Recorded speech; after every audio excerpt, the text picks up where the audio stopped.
Welcome to Podcasting on a Plane. It's a view of aviation from both sides of the mic. I couldn't choose one, so why should you?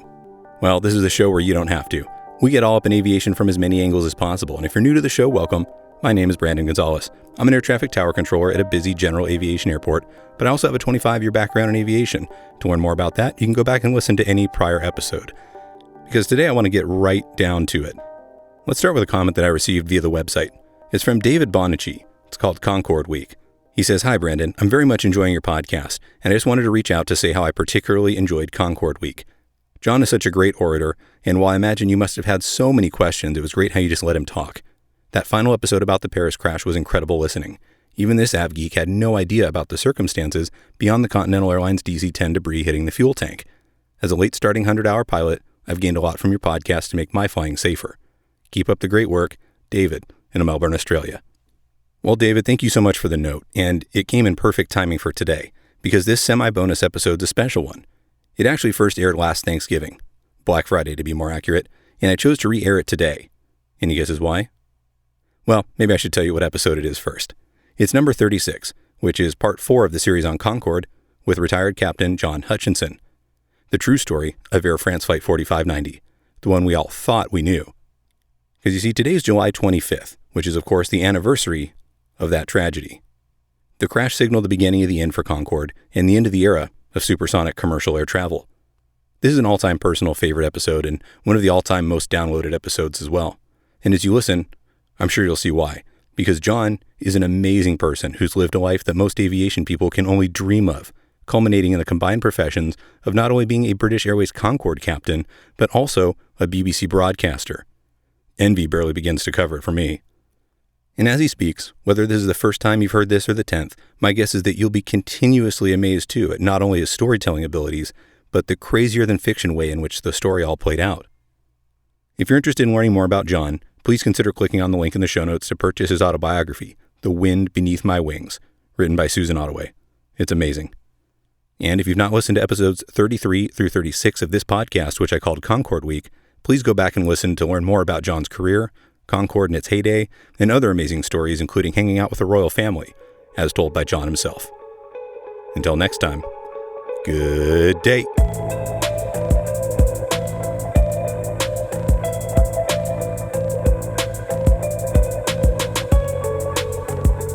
Right, well, the tragic Air France Concorde crash took place on the 25th of July 2000. Air France 4590, and it was a charter flight organized by a German travel company for a group of very successful, I assume, businessmen and their families to fly on Concorde out to join the cruise ship, the Deutschland. And from there, they were going to go on the Deutschland down the eastern seaboard of the United States, through the Panama Canal, across the Pacific to Sydney for the Sydney Olympics. So it was going to be the trip of a lifetime. About 2 or 3 days before the flight, the aircraft had been in the hangar to have some work done on the left-hand undercarriage leg. I'm not sure what the problem with the undercarriage leg was, but suffice to say that the undercarriage was stripped down to its component parts. And in the process of reassembling the undercarriage leg, a vital component called a spacer was not put in to the undercarriage leg during the reassembly process, which does not say a lot for the quality control of Air France ground engineering, I have to say. And by the way, just in case anybody might wonder later on, wouldn't the flight engineer have seen that the spacer was missing? No, he would not. There was no way on an external examination of the undercarriage leg to identify that the spacer was missing. Now, the spacer is a sleeve that ran between the left-hand pair of wheels on the undercarriage truck to the right-hand pair of wheels And its prime function, as the name implies, was to keep the wheels correctly spaced. It also, however, kept the wheels locked in proper fore and aft tracking alignment. And with the spacer missing, those wheels had the ability to wobble around like wheels on a supermarket trolley. So on the day in question, 25th of July, there was a technical problem with the airplane in that the flight reversers had some sort of a problem, and the captain, Christian Marty, quite correctly decided that he would delay the flight until the front thrust reversers had been fixed. I should have said, incidentally, and this has nothing specifically to do with the accident, but it does say quite a lot about Air France. In pure legal terms, this was an illegal flight because the first officer on board had allowed his license to lapse. He should have taken a medical examination about 2 to 3 weeks before the flight. He had failed to do that 6-monthly medical, as is required, I think, pretty much in any airline operation throughout the world. So what in effect that meant was that the one member of that crew was not correctly licensed. He didn't have a valid license. And by virtue of that, he actually invalidated the whole crew and the whole operation, because Concorde is only certificated, I guess, like any airplane, to be operated by a fully licensed flight crew. As I said earlier, that has nothing to do with the crash itself, but it says an awful lot about, I would say, the sloppiness of Air France. So the captain, as I was saying, insisted on having the problem with the thrust reversers fixed, which is a perfectly correct decision, by the way. It was going to be a very heavy aeroplane, and if he was going to be confronted with a situation where he had to reject the takeoff, he would have needed those thrust reversers for sure. But, and here, this is my opinion, this is speculation on my part, and I would emphasize that. I do think it had some bearing on the accident, in the sense that here's this guy flying these passengers out to join the Deutschland, and cruise ships tend to leave pretty much dot on time from the cruise terminal, because the berth that they were sitting in is almost certainly going to be required by some other ship coming in. So I personally believe that the captain would have been under some pressure once the thrust reversers had been fixed to get the hell out of Paris and on his way to New York just as quickly as he possibly could. But that is pure speculation on my part. He decided that he wanted as much fuel as possible on the airplane. So he chose to override the normal refueling protections on Concorde, which cut out the refueling process at about 82-83% of tank capacity, so that each of the tanks in that great delta wing had some airspace in them. You can override that protection, and he chose to do so. He chose to authorize that the tanks should be filled up completely full. And as you'll learn later, this had a very significant bearing on what happened. He also decided to take, instead of the normal 1,200 kilos, 1.2 tons of taxi fuel, he decided to take 2 tons of taxi fuel, which is quite a lot of fuel, actually. And that fuel would have been located in a tank at the back end of the airplane, the tail end of the airplane, in tank 11, in the tail cone, in fact, of the airplane. So that too is something that needs to be borne in mind. About half an hour before the rescheduled time for departure, The dispatcher comes up onto the flight deck and informs the captain that there are 19 bags that he cannot fit onto the airplane for weight reasons, because the airplane's at its maximum takeoff weight. It'll put it overweight. And the captain authorizes those 19 bags to be put onto the airplane in the freight hold at the rear end, just by tank 11. So now 19 bags are put onto the airplane, and we will never know what those bags weighed, because they were never weighed. But bearing in mind that these guys were all going on a long trip across the Pacific to the Sydney Olympics, I think you can assume that they were not exactly light bags, that they would have been quite heavy. And I'm guessing here, but I suspect you're talking roughly sort of 600 kilos of extra weight.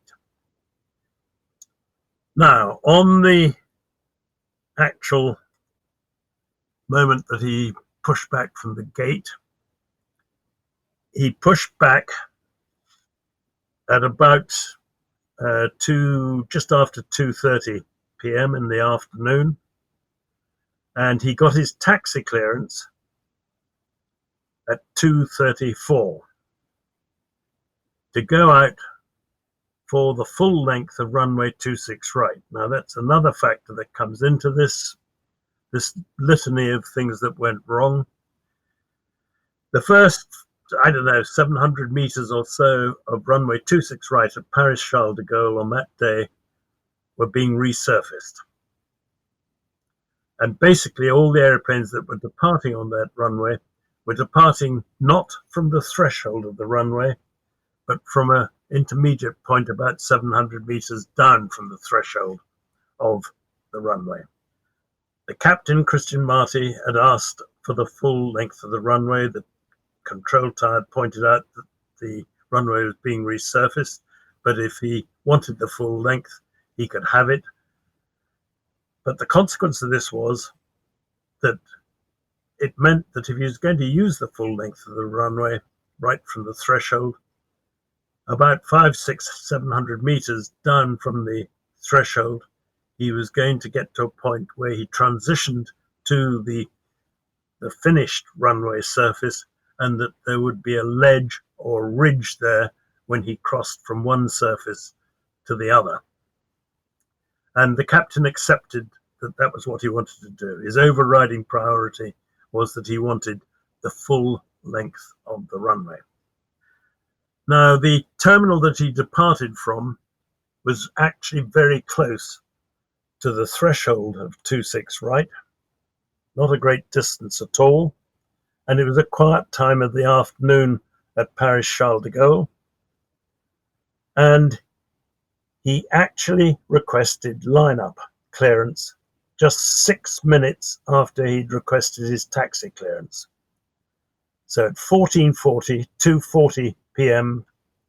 French time, he requested clearance to line up and to take off. And he was given clearance to line up and take off on runway 26 right with a wind 0808 knots. Now, those of you who are aviators listening to this will know immediately that here he is, cleared for takeoff in a westerly direction with an 8-knot wind blowing from the east. Now, let's just assess where we are here.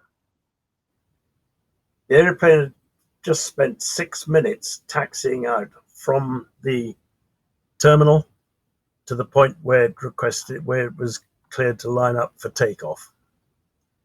He had burnt nothing like the 2 tons of taxi fuel that he got in tank 11, nowhere near.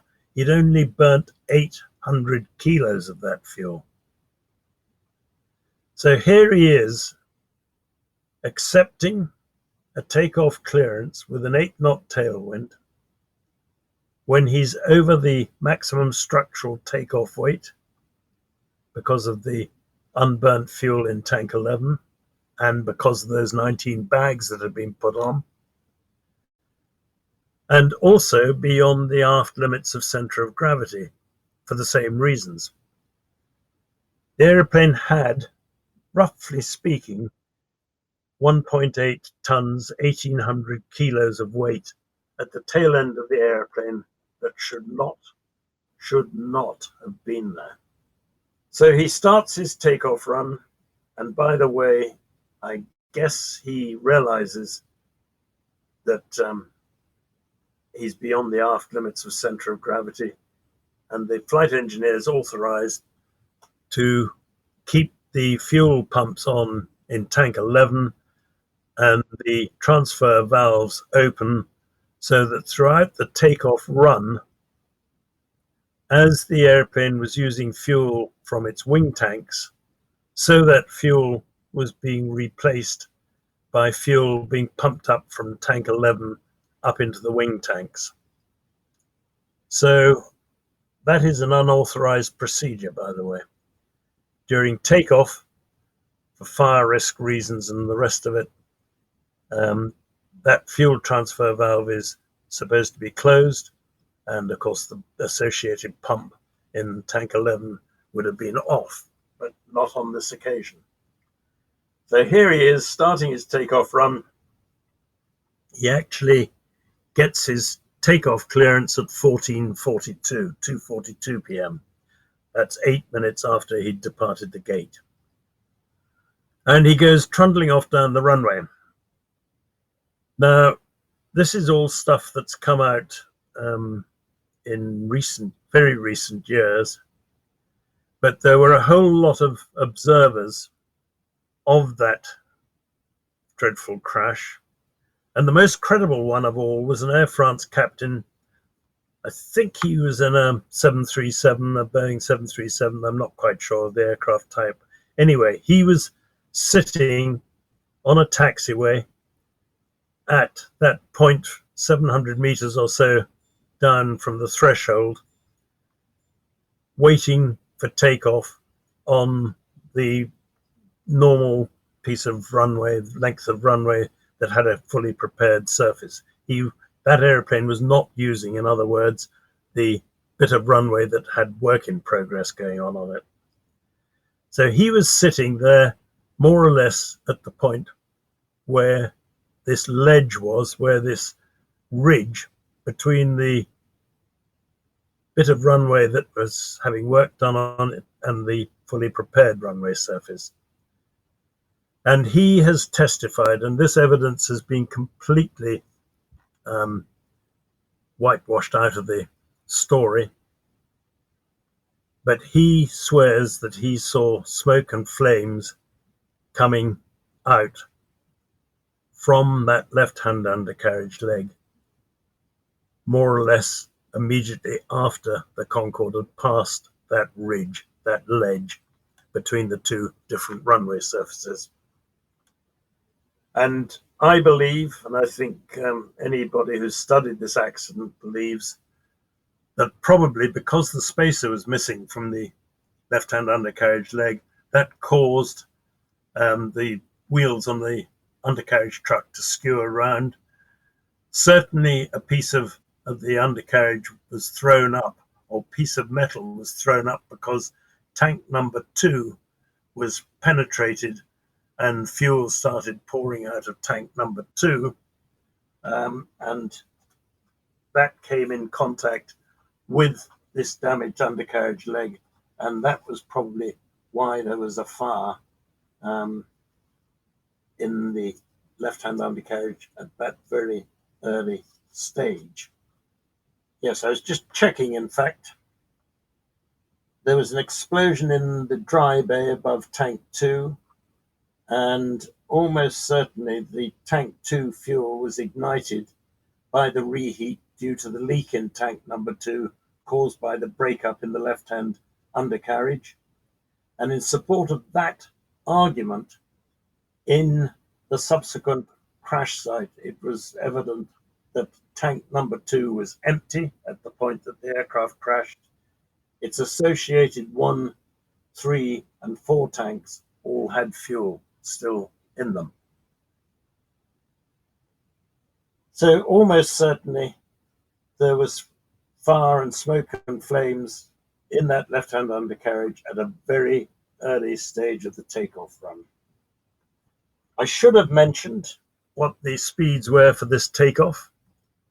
The V1, V rotate and V2 speeds.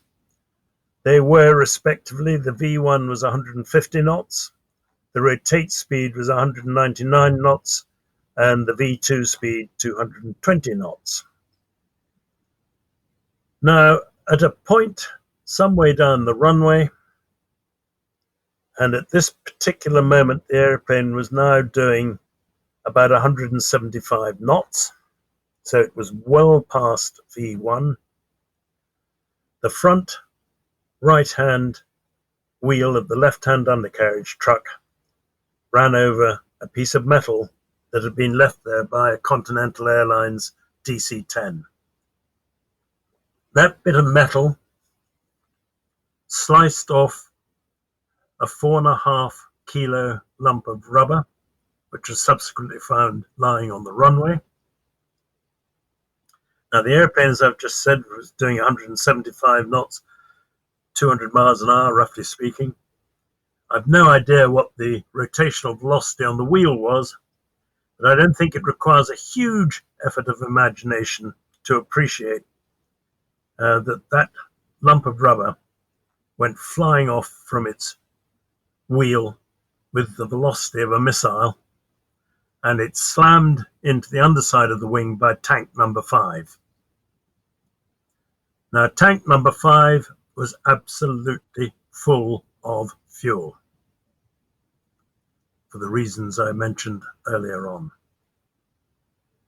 And when that lump of rubber hit the underside of the wing, it set up a shockwave in tank 5, and there was nowhere for the energy in that shockwave to go. It had to go somewhere, and in effect, it was an explosion or a burst of fuel out of the tank. It was not a penetration of rubber into the tank. And they know that because in the wreckage, when the tank was duly located, all the metal in that tank at that point of the hole, where the hole was, all the metal there was petaled outwards, not inwards. So now you've got all this fuel pouring out of tank number 5, which is forward of the center of gravity, by the way. It's coming in contact with this left-hand undercarriage leg, which was already had a fire in it and was burning merrily. And that ignited the fuel coming out of tank number 5 and led to this plume, this blowtorch of flame coming out of the left-hand wing by tank number 5. The other thing that happened at this point was that if the wheels on that left-hand undercarriage hadn't already been skewed around, they now certainly were skewed around, and the evidence for that is in the French accident report, and you can see this trail of rubber left by these wheels that are scrubbing sort of partially sideways on the runway surface. You've only got those rubber trails on the left-hand undercarriage leg, no rubber trails on the right-hand undercarriage leg, because the wheels on that leg were tracking correctly.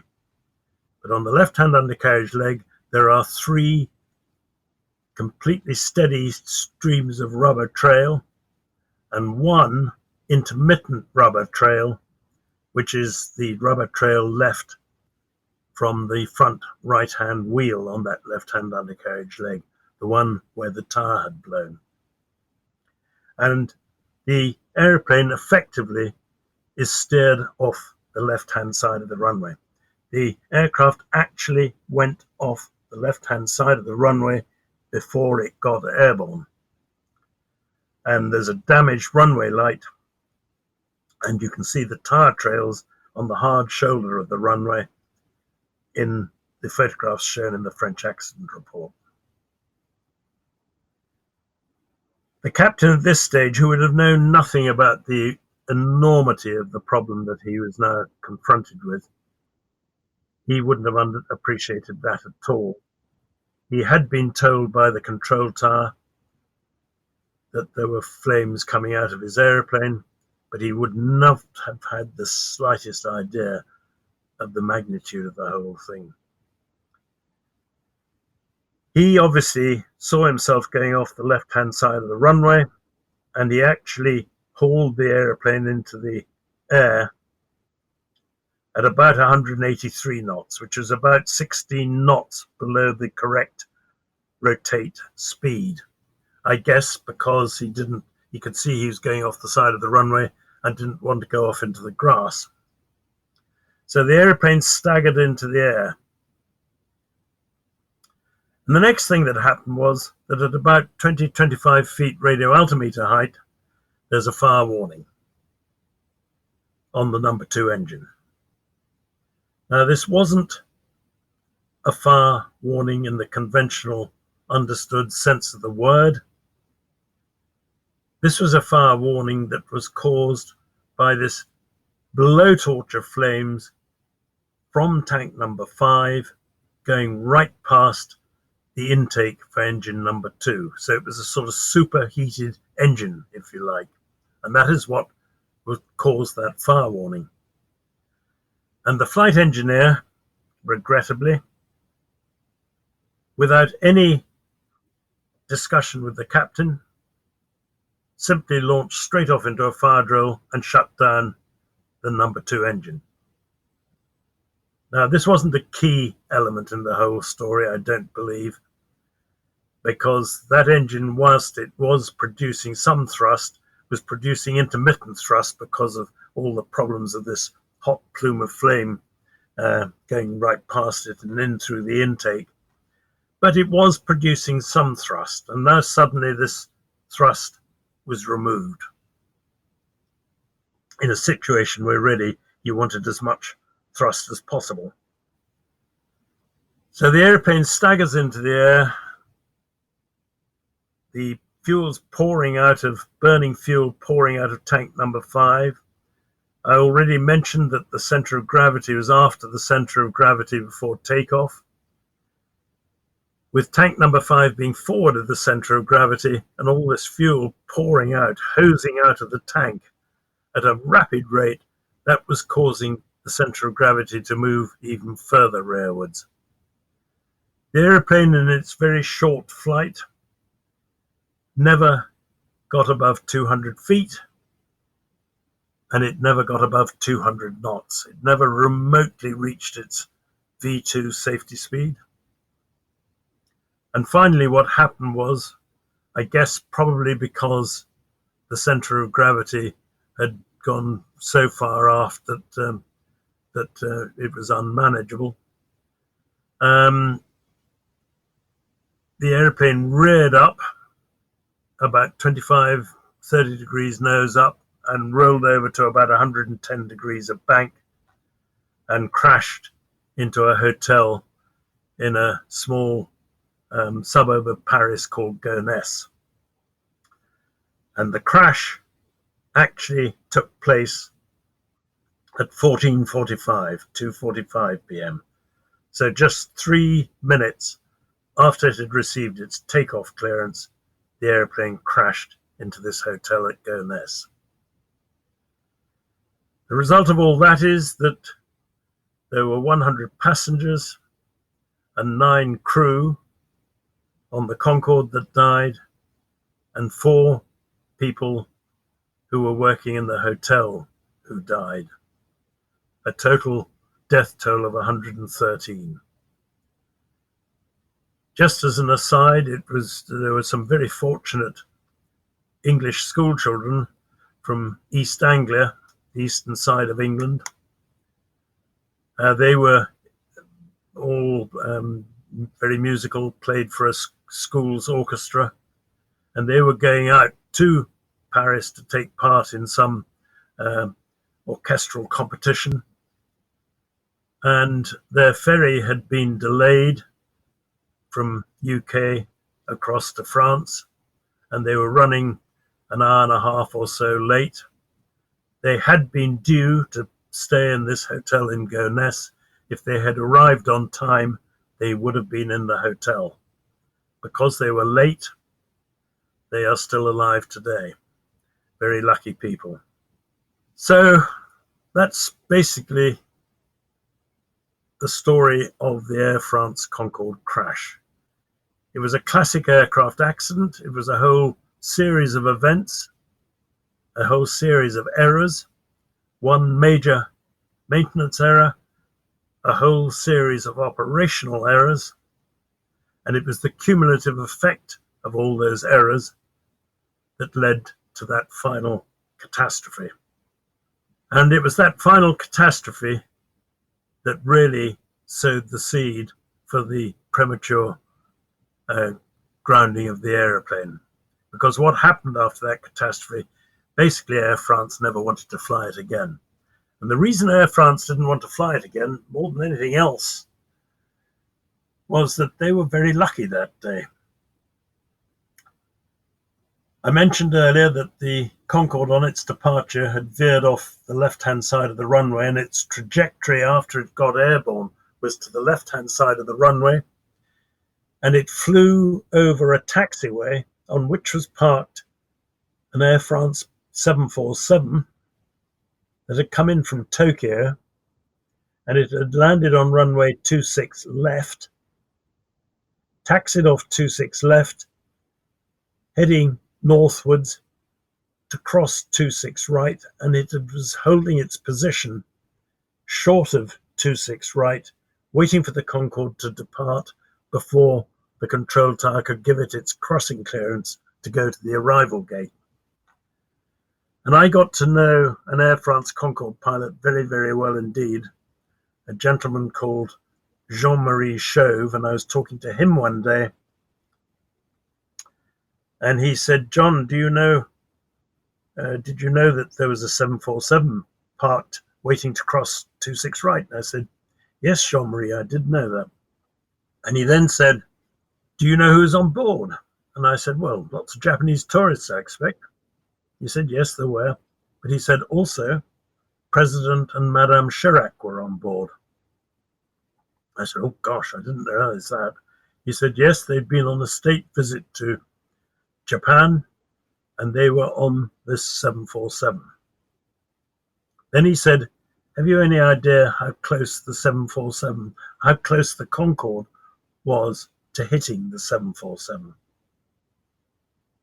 And I said, "No, Jean-Marie, I haven't the faintest idea." And he said, "Well," he said, "a very good friend of mine was the captain on that 747 that day. And he estimates that the Concorde missed his 747 by 20 feet. And I said, "Jean-Marie, come on. I think you mean 20 meters, don't you?" And he looked at me and he said, "No, John, I do not mean 20 meters. He said, I mean 6 or 7 meters. I mean 20 feet. So that day, Air France came within 20 feet of one of their Concordes crashing into one of their 747s. It would have been a catastrophe that's almost unimaginable. I mean, for Air France to have had one of their Concordes hit a 747 that belonged to them, a fully laden 747 with the President of France and his wife on board, I think if that had happened, it would have spelt the end of Air France. I really do. I don't think any airline could possibly have survived a catastrophe of that magnitude. And as I said a moment ago, Air France, from the moment that accident happened, never really wanted to fly it again. Unfortunately for them, they were locked into an agreement with British Airways. It was a bi-national, dual national project. The whole Concorde project was a sort of UK-French project, and British Airways did not want to ground their airplanes. Anyway, what was finally agreed was that there'd be certain modifications done to Concorde to demonstrate to the public and the world at large that this dreadful accident had happened, but the weaknesses in Concorde had now been rectified, And some 15 months or so later, the airplane was back flying again, and it went back into operation. I think it was in either October or November 2000. I think October 2001. And I know that in the British Airways Concorde case, Mayor Giuliani actually went out to the British Airways Concorde at Kennedy Airport and welcomed Concorde back into the skies of New York. He got on to the airplane before the passengers disembarked and made a speech on the public address system on the airplane, saying how pleased he was to see Concorde back in the skies of New York and how this represented a great symbol of hope for the future after the dreadful events of 9/11. Sadly, what then happened, and from my point of view, from that moment on, Concorde should have had at least another 10, probably 15 years of working life left in it. But what happened then was that in the run-up to Iraq War II, the French and the Americans in particular, those two countries, disagreed strongly about whether or not we should be going into Iraq for a second war. And the upshot of all that basically was the combination of the fact that there was now uncertainty and worldwide uncertainty about what was going to be happening as a result of this war. And because the Americans started boycotting all things French, like French fries, French wine, French holidays, and of course, Air France. And most of the passengers on Air France's Concorde were in fact Americans. So suddenly Air France found itself flying across the Atlantic to New York with pathetic passenger loads, and they went along to Airbus, who were simply inheritors of the product support responsibilities for Concorde. And they'd inherited those responsibilities from predecessor manufacturers, Aerospatiale and the British Aircraft Corporation. And basically, Airbus really had no interest in Concorde, and I can quite understand that. I mean, their interests at that point were building A340s and designing and creating their super jumbo, the A380. And Concorde, I suspect, was nothing more than a bit of an irritant to them. And they simply said to Air France, if you don't want to go on flying Concorde anymore, tell you what we'll do, we'll hike up the product support costs for the airplane to a level that British Airways can't afford, and that'll kill it off. And that's exactly what happened.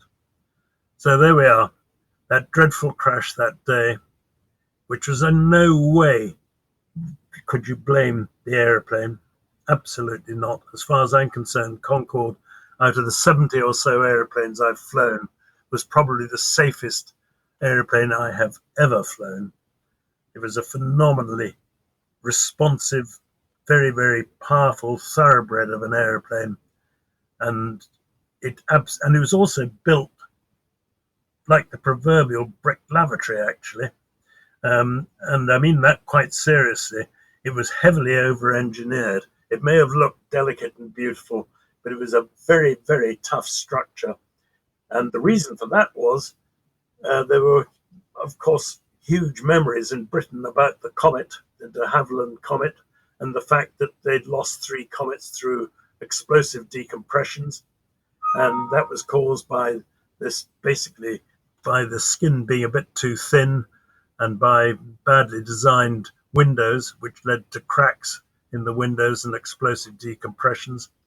And in the Concorde project, the Brits were absolutely determined that this was not going to be a repeat of the comet. So it was a very tough, strong airplane. And for the French accident report to lay part of the blame for this crash on design weaknesses in Concorde is an absolute travesty. Not true at all.